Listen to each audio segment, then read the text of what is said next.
नमस्कार दोस्तों, सभी को राम राम, सभी को खम्मंगणी।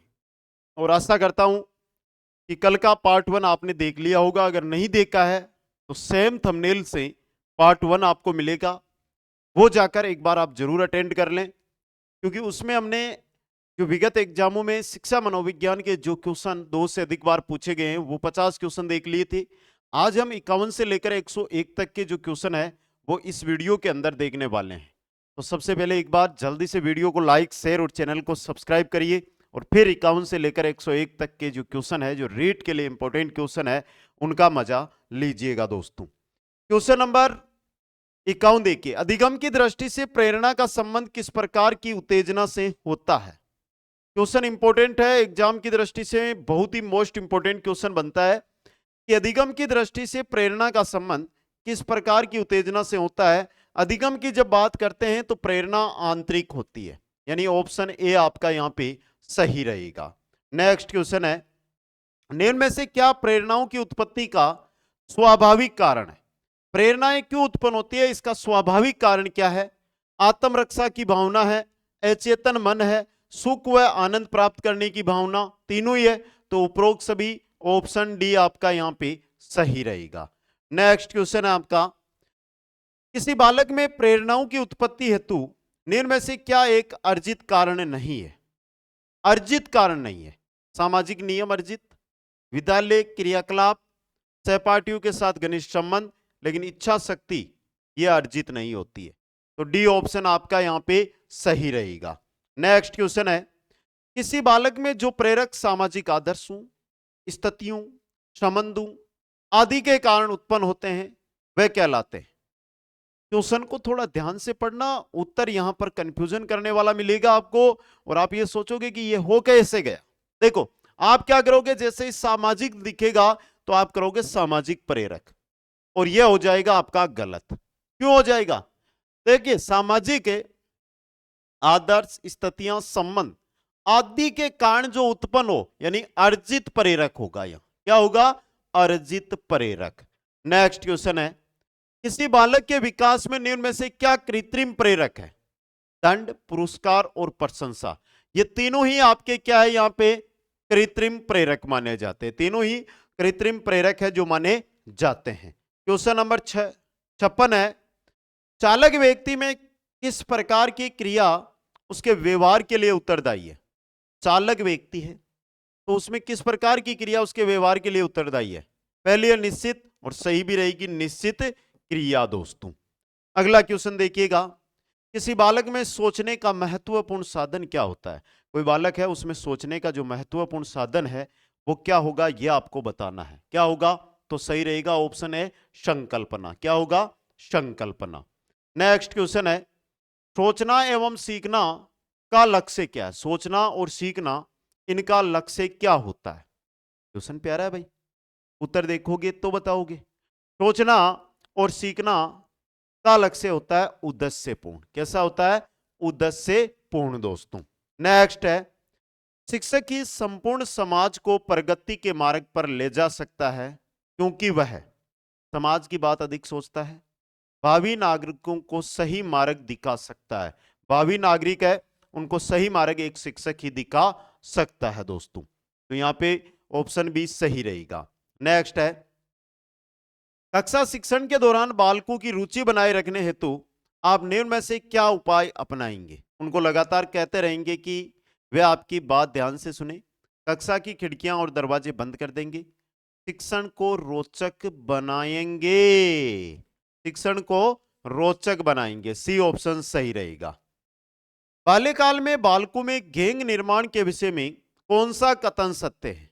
गैंग निर्माण, पहला, उन्हें एक निश्चित दायरे के अंदर ही क्रियाशील रखा जाए, उनसे विद्यालय के अंदर ही क्रियात्मक कार्य करवा जाए। गैंग निर्माण के विषय में कौन सा कथन सत्य है, तो बी ऑप्शन सही रहेगा, उनसे विद्यालय के अंदर ही क्रियात्मक कार्य कराए जाए दोस्तों। Important question. नेक्स्ट, अगले क्वेश्चन की ओर हम चलते हैं। अगला क्वेश्चन है हमारा, बालक में समाजीकरण के विकास का मुख्य उद्देश्य क्या है। व्यक्तिगत समायोजन में वृद्धि करना है, बालक की अभिवृत्तियों का विकास करना है, समूह मानकों का अधिग्रहणशील बनाना है, सामाजिक समूह के प्रतिमानों को विकसित करना है। समाजीकरण मतलब सामाजिक जो समूह है उनके जो प्रतिमान है, मूल्य है, उनको एक बालक में विकसित करना है दोस्तों। नेक्स्ट क्वेश्चन है, खेल क्रियाएं बालकों के किस आयु वर्ग पर अपनी चरम सीमा पर होती है? खेल क्रियाएं, एक बालक है उसके किस आयु वर्ग पर, पूर्व विद्यालय, प्राथमिक विद्यालय, जूनियर हाई स्कूल पर, किस पर? जूनियर हाई स्कूल पर। नेक्स्ट क्वेश्चन है, यदि शिक्षण को एक व्यवसाय मान लिया जाए तो अन्य व्यवसाय की तुलना में इसमें सबसे बड़ी कमी क्या प्रतीत होती है? शिक्षण को अगर आपने व्यवसाय मान लिया तो आज ही आपको एक बात बोल रहा हूं कि भाई शिक्षण को व्यवसाय मत मानना, ये गलत बात है। और सबसे बड़ी कमी इसका प्रशिक्षण स्तर, प्रशिक्षण संस्थान, शिक्षकों का वेतनमान। ऑप्शन सी आपका सही रहेगा। अगला क्वेश्चन देखिएगा भाई, 7 वर्ष तक के बालक बालिकाओं की एक मुख्य विशेषता क्या है? 7 वर्ष के बालक बालिका है, उनकी एक मुख्य विशेषता क्या होती है? केवल समलिंगी बालकों के साथ खेलते हैं, लिंग विभेद पर ध्यान नहीं देते। लिंग विभेद पर क्या नहीं देते हैं? ये ध्यान नहीं देते हैं। तो बी ऑप्शन आपका यहां पे सही रहने वाला है। नेक्स्ट क्वेश्चन है, पाठ्यक्रम को पुनः व्यवस्थित करने के विषय में निम्नलिखित में से कौन सा कथन सर्वाधिक प्रयोग में लाया जाता है? पाठ्यक्रम को पुनः व्यवस्थित करने में, पहला, यह सदैव विकास की प्रक्रिया के साथ संबंध होना चाहिए। यह सदैव पुनर्निरीक्षण एवं पुनर्मूल्यांकन की प्रक्रिया संबंधित होना चाहिए।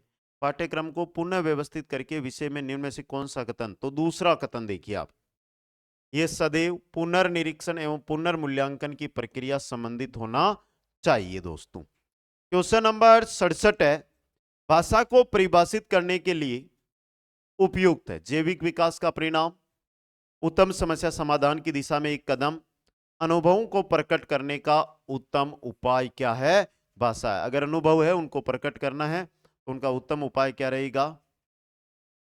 क्या रहेगा? भाषा। नेक्स्ट क्वेश्चन आपका, निम्न में से क्या उत्तम पाठ योजनाओं की विशेषता है? उत्तम पाठ योजनाओं की विशेषता क्या है? पहला, जो शिक्षक द्वारा प्रतिवर्ष तैयार की जाती है, जो विभाग के लिए संपूर्ण शिक्षकों द्वारा तैयार की जाती है। शिक्षक बालकों के परस्पर सहयोग द्वारा, उत्तम पाठ योजना वह होती है जो शिक्षक और बालकों के परस्पर सहयोग के द्वारा तैयार की जाती है दोस्तों। क्वेश्चन 69 है, जो बालक आज्ञा नहीं मानते उन बालकों के साथ कैसा व्यवहार किया जाना चाहिए? उसके इस व्यवहार को विकास की स्वाभाविक घटना समझकर ध्यान नहीं देना चाहिए, उस पर कार्य का काफी दबाव डाल देना चाहिए, उसके प्रत्येक कार्य की प्रशंसा की जाए ताकि वह सकारात्मक व्यवहार ग्रहण करे। ऑप्शन सी आपका यहां पे सही रहेगा। जो आपकी ये क्लास चल रही है, चाहे 50 क्वेश्चन में हमें 15 मिनट लगे या 20 मिनट लगे, यहां पर सीधा सा टारगेट रहता है कि अंतिम समय में हमें अदर बात नहीं करनी होती है, सीधा सा उत्तर, प्रश्न उत्तर जितने अटेंड कर सकते हैं उतने क्वेश्चन उत्तर हमें अटेंड करने होते हैं। नेक्स्ट क्वेश्चन देख लो भाई, फिर खोज पद्धति एवं आनुभाविक प्रयासों को बल दिए जाने हेतु उपयुक्त है। खोज पद्धति और आनुभाविक प्रयास ये कहां पर? माध्यमिक स्तर की शिक्षा में। किसमें? माध्यमिक स्तर की शिक्षा में। नेक्स्ट क्वेश्चन है आपका, बालकों में जन्म लेने वाले द्वंद्व उनके अंतः व्यक्तिक संबंधों पर भी प्रभाव डालते हैं। इन द्वंद्वों में निहित है क्या है? असुरक्षाएं, अक्षमताएं, स्नायु असंतुलन। क्या है इनमें? स्नायु असंतुलन दोस्तों। क्वेश्चन 72 देखिएगा,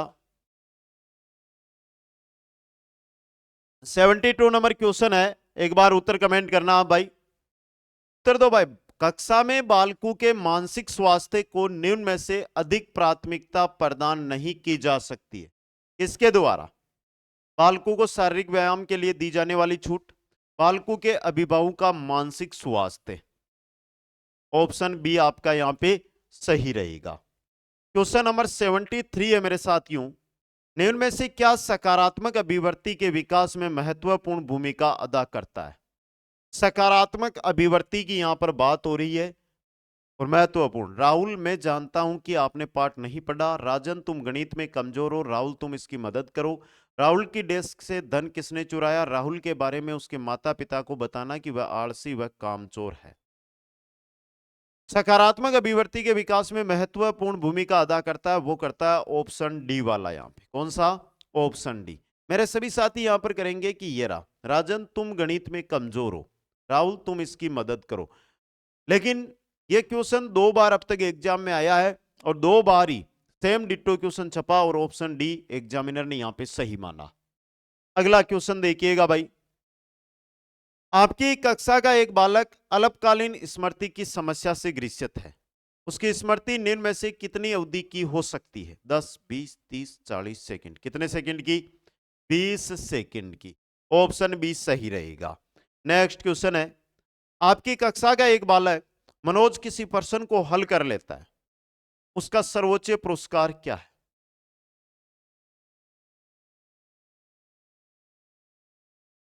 उसे उस प्रश्न को हल करने की विधि का ज्ञान हो गया है। ऑप्शन डी आपका सही रहेगा। नेक्स्ट क्वेश्चन है, यदि एक कक्षा में शिक्षक छात्रों को डंडे से डराता है तो इससे व्यवस्था स्थापित हो सकती है, अनुशासन पूरा रहता है। व्यवस्था तो हो सकती है पर अनुशासन होना जरूरी नहीं। ऑप्शन सी आपका सही रहेगा। नेक्स्ट क्वेश्चन है, अगला क्वेश्चन देखिएगा। प्रेरणा की आवश्यकता के सिद्धांत को प्रतिपादित किया था। प्रेरणा की आवश्यकता का जो सिद्धांत है ये किसने दिया था? तो ये दिया था हल ने। किसने दिया था? हल ने ये सिद्धांत दिया था दोस्तों। क्वेश्चन नंबर 78 है, बालक में उत्पन्न वह दशा जो किसी निश्चित उद्देश्य की पूर्ति के लिए उसमें निश्चित व्यवहार को स्पष्ट करती है।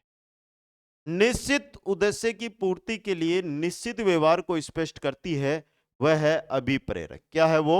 अभिप्रेरक। क्वेश्चन 79 है मेरे साथियों, बालकों को गृह कार्य देने का मुख्य उद्देश्य क्या है? उसे दंड के लिए, कक्षा अधिगम को सुदृढ़ करने के लिए, कक्षा में जो कुछ सीखा उसको अच्छा बनाने के लिए गृह कार्य की आवश्यकता होती है। तो यह भी क्वेश्चन आपके लिए इंपॉर्टेंट रह सकता है एग्जाम की दृष्टि से।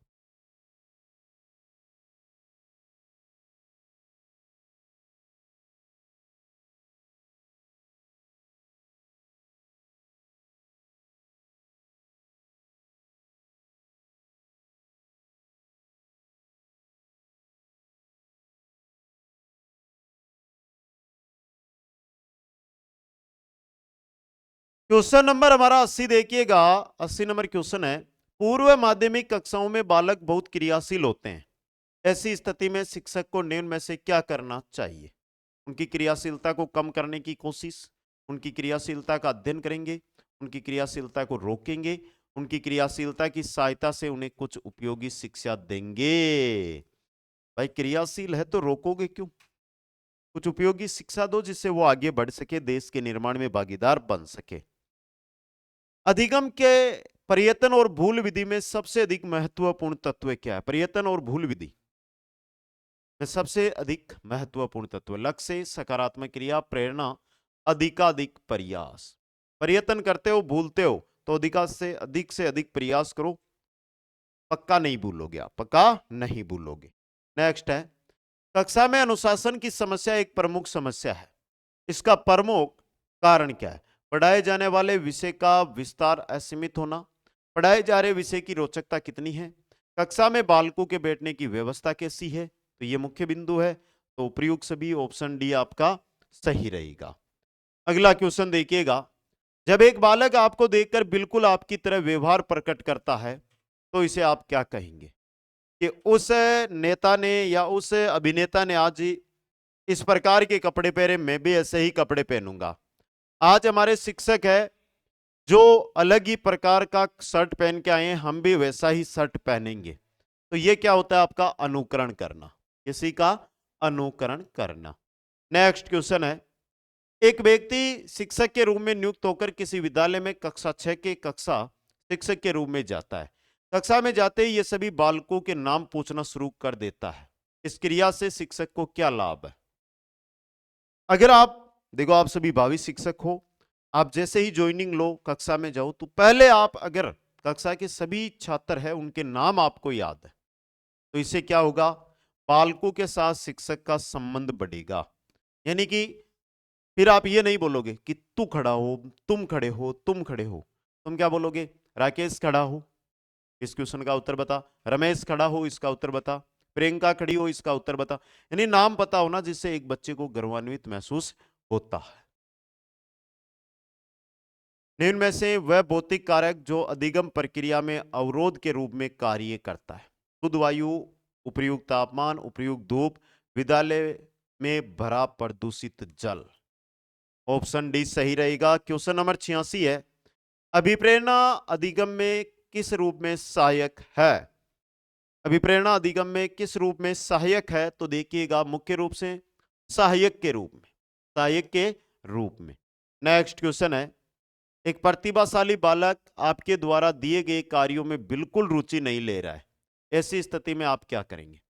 उसे मनपसंद कुछ भी पढ़ने की सलाह देंगे, उसे विशिष्ट कार्य प्रदान करेंगे, उसे आगामी कक्षा में के कार्य संपादन का भार सौंपेंगे, उसे विद्यालय के उपरांत रुककर कार्य समाप्त करने का आदेश देंगे।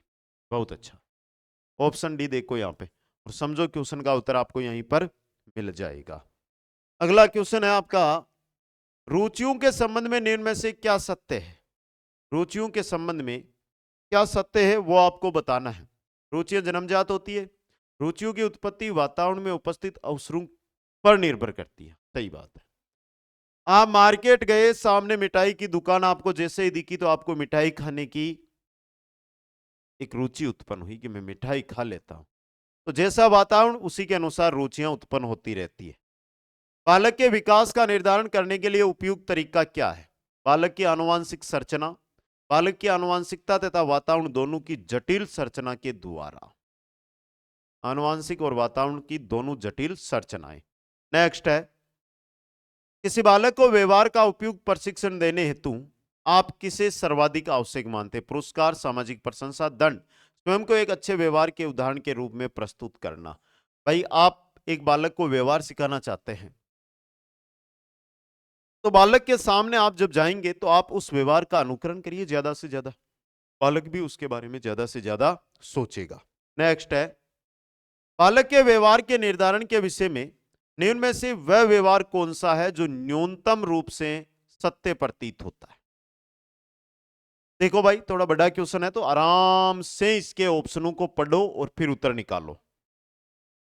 जब बालक के समूह अनेक लक्ष्य होते हैं तो उसमें से कुछ अधिक प्रभावी होते हैं। शारीरिक आवश्यकताओं से उत्पन्न आवश्यकताएं व्यवहार को अधिक प्रभावित करती है।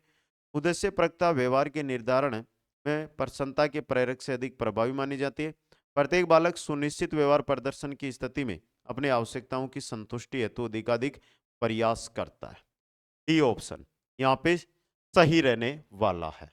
अगला क्वेश्चन देखो भाई, बाल विकास का निर्धारण करने के लिए आवश्यक तत्व है। बाल की आनुवंशिक संरचना, बालक की आनुवंशिक तथा वातावरण दोनों की जटिलतम संरचना। तो बी ऑप्शन सही रहेगा। नेक्स्ट है, बालकों में कल्पनाशील चिंतन का मुख्य आधार क्या है? विचारों का संगठन, कल्पनाशीलता का विकास करने के लिए एक यंत्र, सामाजिक संप्रेषण को विकसित करने के यंत्र के रूप में, और बालकों द्वारा यथार्थ सम्मत तर्क विकसित करने में। यानी कि ऑप्शन डी सही रहेगा। नेक्स्ट है, बालकों की जैवीय अवस्था का वर्णन करते समय वह घटक जिसे महत्व प्रदान करना आवश्यक नहीं है। जैवीय अवस्था का अगर आप वर्णन कर रहे हैं तो किस घटक को आप महत्व नहीं देंगे? ऊंचाई, दंतवर्दी, शारीरिक शक्ति, वाचन योग्यता। जैवीय अवस्था, और जैवीय अवस्था की जब हम बात कर रहे हैं, एक जीव संरचना हमारी, तो वहां पर वाचन योग्यता का मतलब नहीं। ऊंचाई, दंत और शारीरिक, ये एक शरीर से जुड़े हुए हैं। निम्न में से एक शिक्षक के लिए अपनी कक्षा में अनुशासन बनाए रखने के लिए क्या आवश्यक है? बालकों के प्रति हमेशा कठोर व्यवहार करना, बालकों की इच्छा के अनुरूप कार्य करना, बालकों के साथ विनम्र रहना किंतु दृढ़ भी रहना। यानी कि ऑप्शन सी है जो यहाँ पे सही रहेगा। नेक्स्ट क्वेश्चन है, बालकों में सामाजिक अनुशासन बनाए रखने हेतु सर्वश्रेष्ठ उपाय क्या है? बालकों में भय और दंड पैदा करना, बालकों की निंदा करना, बालकों में अच्छा बनने की इच्छा पैदा करना, यानी कि ऑप्शन सी है जो सही रहेगा। नेक्स्ट क्वेश्चन है, पावलोव ने अपने अधिगम सिद्धांत को किस रूप में प्रस्तुत किया था? पावलोव का जो अधिगम का सिद्धांत है उसे किस नाम से जाना जाता है? तो उसे कहते हैं शास्त्रीय अनुबंधन का सिद्धांत। और ये रहा आपका शास्त्रीय अनुबंधन का सिद्धांत। नेक्स्ट क्वेश्चन है, बालकों में प्रेरणा हेतु उपयुक्त स्रोत नहीं है। चालक है, उद्दीपन है, प्रेरक है, लेकिन भोजन नहीं है। भोजन से कैसी प्रेरणा? भोजन ज्यादा करेंगे तो नींद आएगी, कम करेंगे तो पेट में चूहे काटेंगे। अगला क्वेश्चन, व्यवहार में उत्तरोत्तर अनुकूलन की प्रक्रिया ही अधिगम है।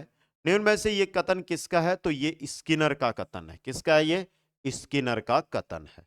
नेक्स्ट है, आधुनिक प्राथमिक विद्यालयों में निम्न में से किस विधि का प्रयोग नहीं किया जाता? पठन पूर्व तैयारियों का, अनेकानेक पुस्तकों का, छात्रों द्वारा गठित कहानियों के आधार पर उनके अनुभवों के संगठन का, या प्रारंभिक पाठन हेतु वर्णमाला के ज्ञान का? इसका अध्ययन वर्तमान में नहीं किया जाता। अगला क्वेश्चन, शैक्षिक संबंधी योजनाओं के निर्माण हेतु निम्न में से किसकी उपेक्षा की जानी चाहिए? बालकों के पूर्व शैक्षिक संबंधी योजनाओं के निर्माण हेतु निम्न में से किसकी उपेक्षा? बालकों के पूर्व ज्ञान, बालकों की रुचि तथा आवश्यकताओं में अंतर, बालकों की उन्नति का ज्ञान, बालकों की आवश्यकता पूर्ति। पूर्व ज्ञान की आप उपेक्षा कर सकते हो, यहाँ पे ऑप्शन ए सही रहेगा। नेक्स्ट है, शिक्षकों के संगठन के विषय में निम्न में से कौन सा तथ्य सत्य है?